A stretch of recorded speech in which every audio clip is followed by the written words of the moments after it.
Com a bênção do Deus eterno, mais uma devocional, mais um dia. E agora que nós terminamos as duas cartas de Tessalonicenses, nós vamos voltar para Atos, tá? Então hoje nós vamos ler Atos 18, onde nós paramos. Lembra que eu disse que Paulo escreveu as cartas aos Tessalonicenses quando ele estava em Corinto. Então, olha só o versículo 11. Assim ficou ali em Corinto durante 1 ano e meio, ensinando a palavra de Deus. Então, nesse período de 1 ano e meio, ele escreveu a carta aos Tessalonicenses. A primeira carta, Timóteo e Silas levaram a carta, depois voltaram, eles tiveram mais dúvidas ainda sobre a segunda vinda de Jesus, aí Paulo escreveu a segunda carta. E aqui agora continua a história, tá? Continua a viagem missionária. Paulo está na sua segunda viagem missionária. Paulo, Silas e Timóteo. Então vamos lá. O versículo 12. Vamos voltar para a história. Então nós saímos das cartas, que são as doutrinas da igreja, e estamos voltando para a história da igreja. É sempre bom lembrar disso, tá? Diferenciarmos doutrina, que são as cartas, e história. Atos, único livro histórico do Novo Testamento. Estou repetindo isto até que exaustivamente, porque muitas deturpações, muitas heresias surgem quando você interpreta um livro histórico como sendo um livro doutrinário. Aí você começa a discorrer alguns assuntos perigosos. Então é muito importante você delimitar isso, tá? Fazer essa diferença. Então vamos lá. Versículo 12. Sendo Galho procônsul da Acaia, os judeus fizeram um conjunto de levante, um levante. Fizeram em conjunto um levante contra Paulo e o levaram ao tribunal, fazendo a seguinte acusação: este homem está persuadindo o povo a adorar a Deus de maneira contra a lei. Sempre os judeus querendo atrapalhar a vida de Paulo, querendo atrapalhar o avanço do evangelho. Isso aqui se deu lá em Corinto, mas esse procônsul Galho, ele não deu muita atenção, falou: isso aqui é uma briga de vocês, briga de religião, e eu não vou me meter nisso. Tá? Então, desta forma, não aconteceu nada com Paulo, nada com os seus companheiros. Agora, no versículo 18, depois que ele ficou 1 ano e meio em Corinto, ele saiu. E o que aconteceu? Versículo 18. Paulo permaneceu em Corinto por algum tempo, dando aí esse 1 ano e meio, um pouquinho mais, tá bom? Depois ele ficou mais um tempo ainda em Corinto. Depois despediu-se dos irmãos e navegou para a Síria, acompanhado de Priscila e Áquila. E antes de embarcar, rapou a cabeça em Cencreia, tá? Ele rapou a cabeça devido a um voto que havia feito. Um voto, ele fez um voto para Deus e falou que ia rapar a cabeça. Como nós fazemos um voto de jejuarmos 21 dias, eu vou fazer um voto de jejuar 40 dias. Ele fez um voto, e esse voto foi rapar a cabeça, tá? Chegaram a Éfeso, onde Paulo deixou Priscila e Áquila. Esse versículo é muito importante, tá bom? Para a gente poder entender a história. Quando eles saíram de Corinto, eles foram para Éfeso. E lá em Éfeso, Paulo deixou Priscila e Áquila. Ele, porém, entrando na sinagoga, começou a debater com os judeus. Em Éfeso, queridos, Paulo, ele era extremamente estrategista. Então ele pegava as principais cidades do império. E geralmente essas principais cidades do império eram colônias romanas. Então ele ficou em Filipos, capital da Macedônia. Depois ele foi para Corinto, passando pelas cidades, tá? Quando chegou em Corinto, uma cidade enorme, cosmopolita, portuária, que ali saía e chegavam muitos navios, saíam e chegavam muitos navios. Ele ficou ali 1 ano e meio, estrategista, porque ali era uma cidade enorme. Aí ele foi para outra cidade romana, outra cidade muito grande na Ásia, chamada Éfeso. E lá ele ficou também muito tempo, tá? Primeiro ele foi para conhecer a cidade, ficou lá algum tempo. Mas Éfeso era uma cidade importantíssima no Império. Então perceba que ele pegava as cidades maiores e de grande influência, onde a propagação do evangelho era facilitada pelo fato de ter muita gente e principalmente pelo fato de dali as pessoas saírem e pregar em outros lugares. Então era estratégia mesmo, tá?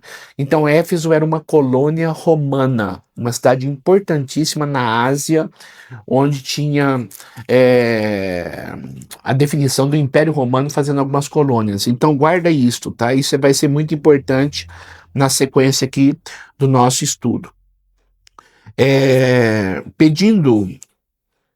Pedindo eles que ficasse mais tempo, ele não cedeu, ou seja, ele foi embora, porque depois ele voltaria para Éfeso.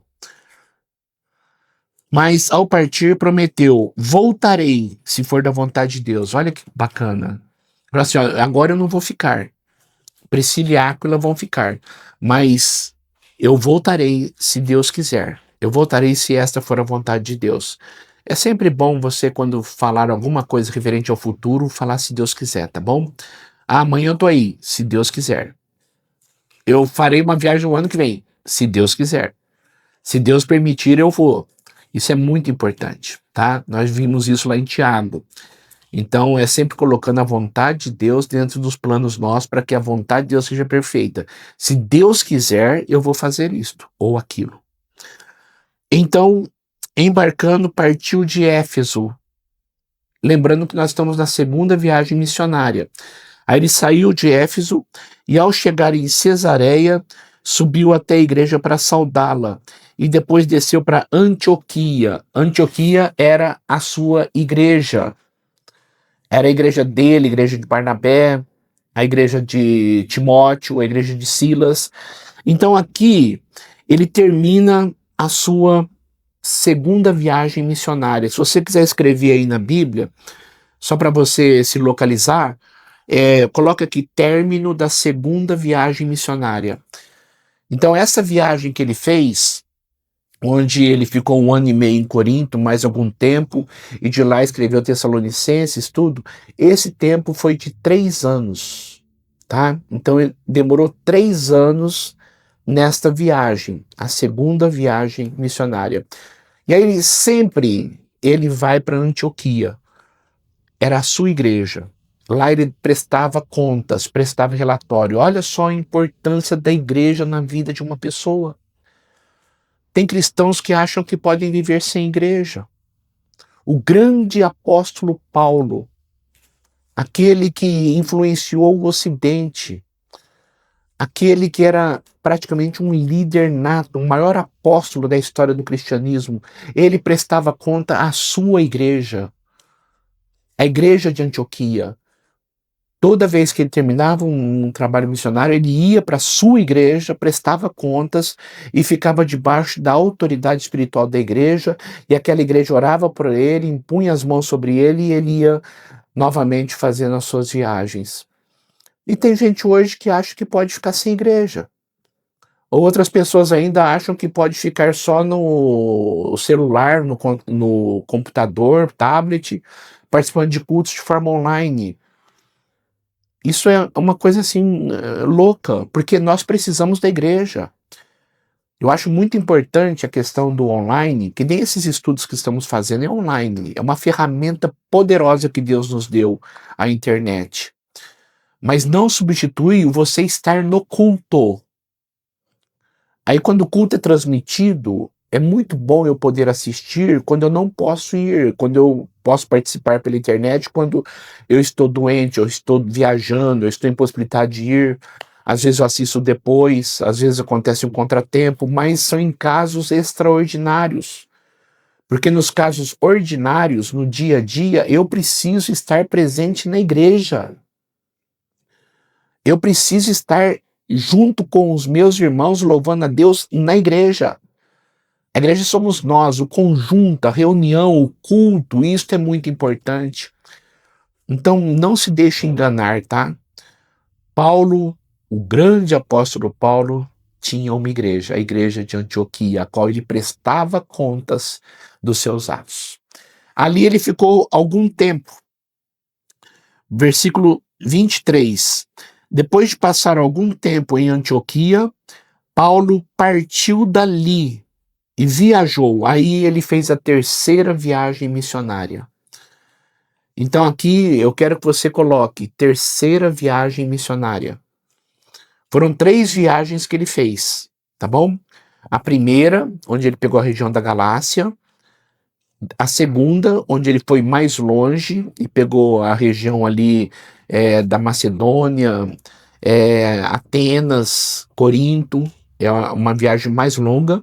E agora ele vai para a terceira viagem missionária, passando pelas igrejas que ele já tinha fundado, que ele já tinha instituído o trabalho. Então ele vai para a sua terceira viagem missionária. Então, depois de passar algum tempo em Antioquia, Paulo partiu dali e viajou por toda a região da Galácia.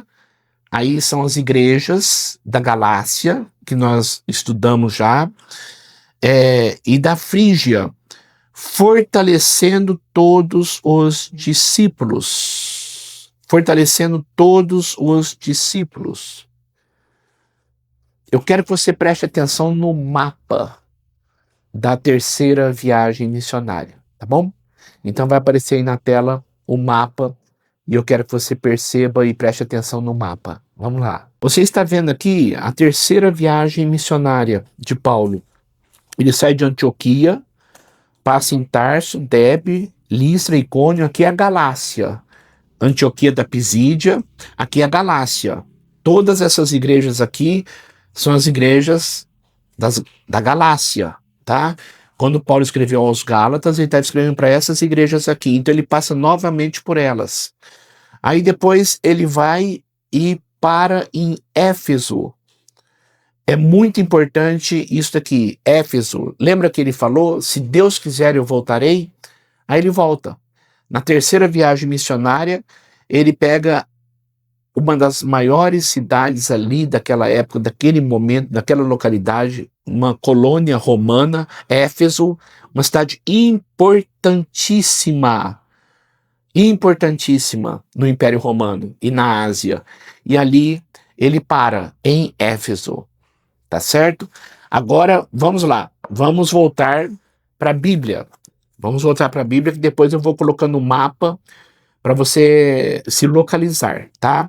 Então vamos voltar lá para o versículo 24.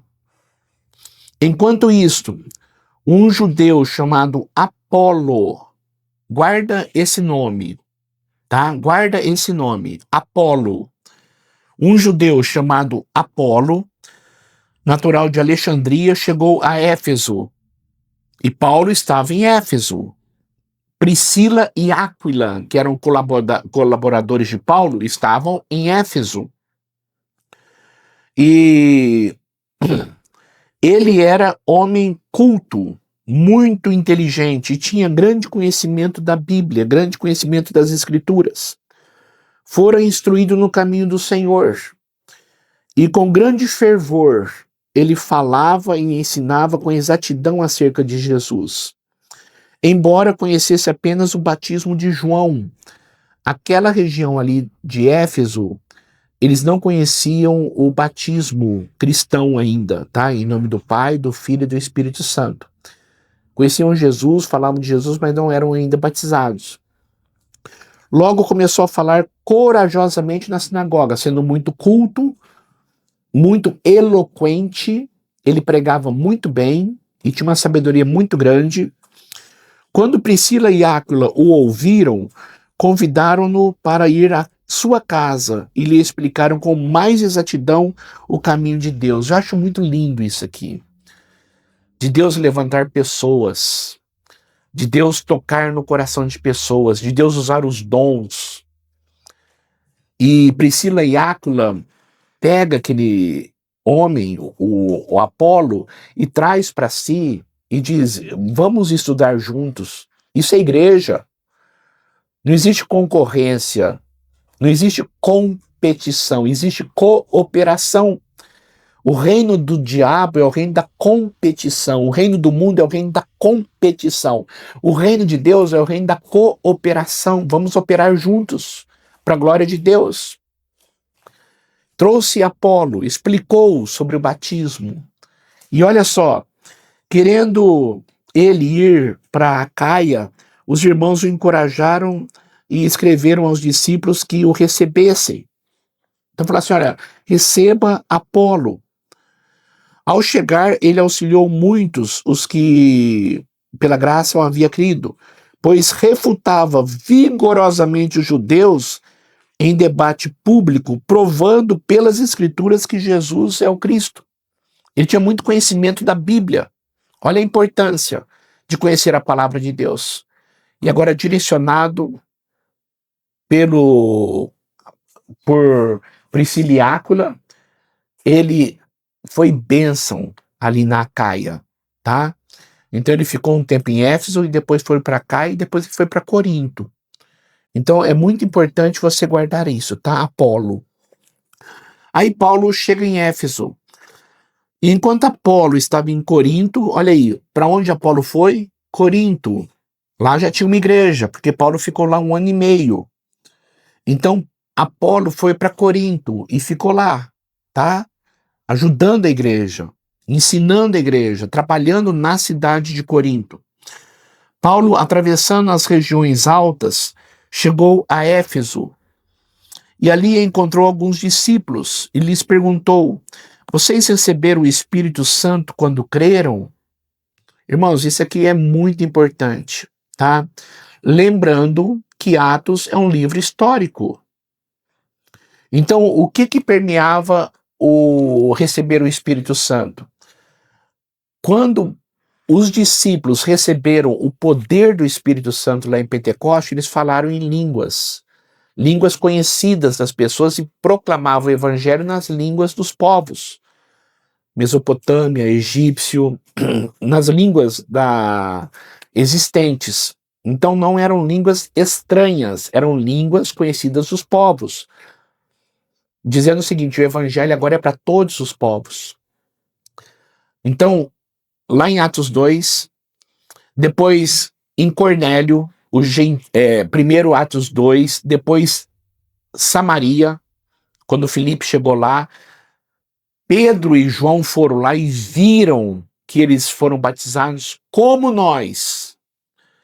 Porque se fosse diferente, eles não iam aceitar. Os samaritanos se converteram, mas foi diferente de nós. Não, foi como nós, igual a nós.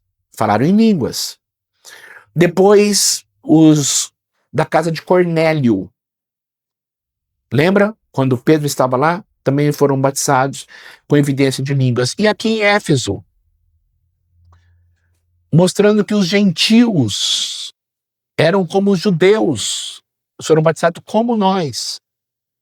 Então, pelo fato de ser histórico e era uma transição de um tempo de judaísmo para o cristianismo e a firmeza da igreja naquela época, que estava começando, Deus colocou as evidências de línguas para os samaritanos e para os gentios, para mostrar que o batismo era o mesmo dos judeus. Mas nas cartas não tem nada que fala sobre isso. Nada. Sobre evidências de línguas. Não fala nada.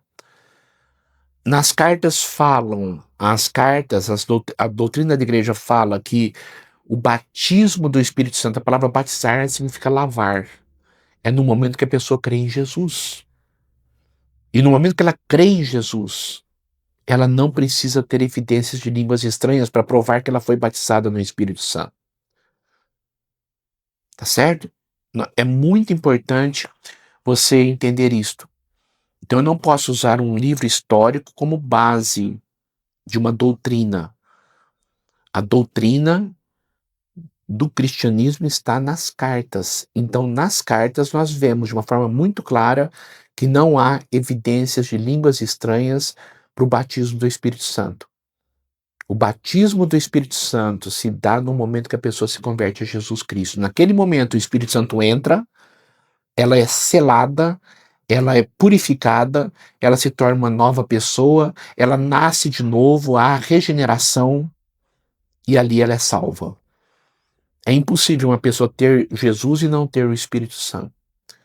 Então tem muita gente que acredita em Jesus e fica buscando o batismo do Espírito Santo porque quer falar em línguas. E muitas pessoas são frustradas porque não falam. Por quê? Porque já tem o Espírito Santo. Tá bom?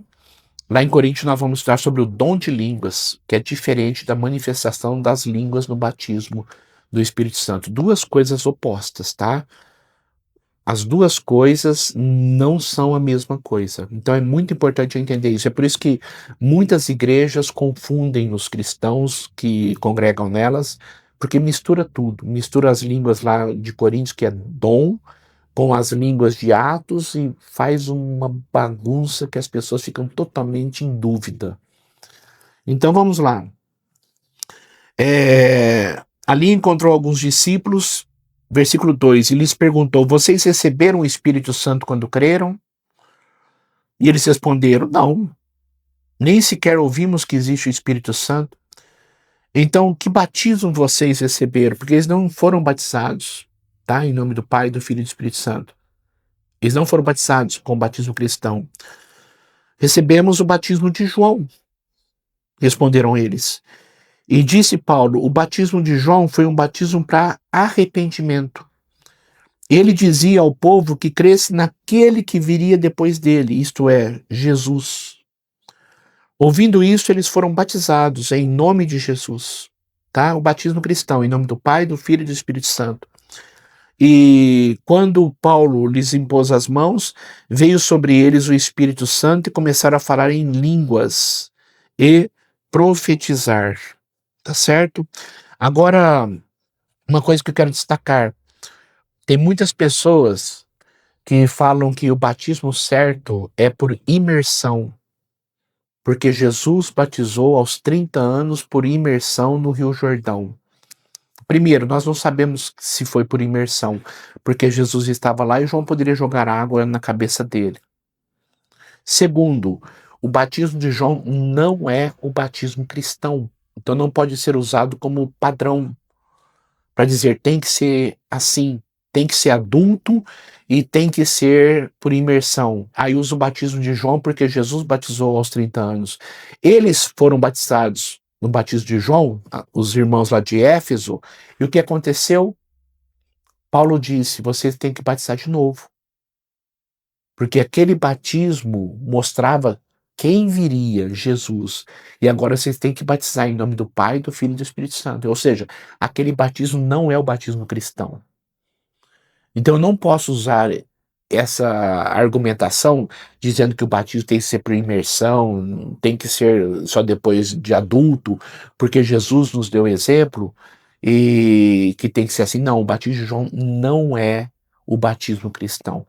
Prova disso que esses irmãos lá de Efésios, os Efésios, né, os irmãos de Éfeso, tiveram que batizar de novo, porque aquele batismo lá ficou ultrapassado e não valia. Aí o versículo 8. Paulo entrou na sinagoga e ali falou com liberdade durante 3 meses. Éfeso era uma cidade receptiva, uma cidade enorme, argumentando convincentemente acerca do reino de Deus, ali na sinagoga, 3 meses. Mas alguns deles se endureceram e se recusaram a crer, sempre os judeus, tá? E começaram a falar mal do caminho diante da multidão. Paulo, então, o que fez? Afastou-se deles. É muito importante você detectar isto. Se afaste de pessoas que zombam, se afaste de pessoas que escarnecem, se afaste de pessoas que não agregam nada à sua vida. Se afaste. Porque tem pessoas que querem ser influenciadas, tem outras que não querem. Paulo se afastou deles. E o que ele fez? Tomando consigo os discípulos, aqueles que estavam dispostos a seguir Jesus, passou a ensinar diariamente na escola de Tirano. Ele montou um seminário. Diariamente. todos os dias na escola de Tirano. Isso continuou por 2 anos. Eles fizeram seminário. Eles foram treinados para aprender a palavra de Deus, aprender a serem pessoas aptas a pregarem, ou seja, pastores. 2 anos. Tem igreja que diz que não precisa estudar.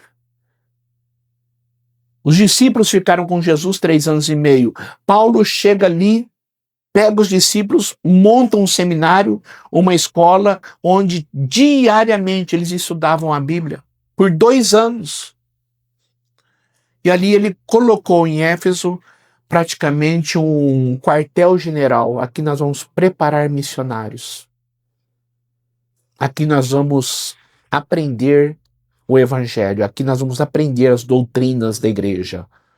Durante 2 anos, olha a importância de estudar. Olha a importância de ler. Olha a importância de saber. Tá bom? Então, isso continuou por 2 anos, de forma que todos os judeus e os gregos que viviam na província da Ásia ouviram a palavra do Senhor. Então, aqui Paulo fica 2 anos. E nesse período de 2 anos, chegam algumas notícias de Corinto, dizendo como que Corinto estava. E nesse período aqui de 2 anos, ele escreve a primeira carta aos Coríntios. Então eu quero que você escreva aqui no versículo 10. Isso continuou por 2 anos. Aí você coloca aqui, ler 1 Coríntios. Porque neste momento em Éfeso, ele escreve 1 Coríntios. Amanhã nós vamos estudar 1 Coríntios, tá bom? Dentro desse contexto, Paulo em Éfeso, ele escreve a carta aos Coríntios, a primeira carta. E amanhã a gente vai estudar. Vamos orar. Eu quero agradecer muito por esse tempo, agradecer pela tua palavra e principalmente pelo privilégio de podermos estudá-la a fundo, pela meditação, pela bênção gloriosa que o Senhor nos dá de termos esta devocional tão preciosa para a nossa vida. Muito obrigado, é um privilégio. Eu quero agradecer pela internet, agradecer pela facilidade de podermos nos comunicar e ter acesso à tua palavra. Muito obrigado. Em nome de Jesus. Amém e amém. Deus abençoe muito você e amanhã eu convido você para nós continuarmos nossa maratona e vamos entrar em 1 Coríntios. Até lá!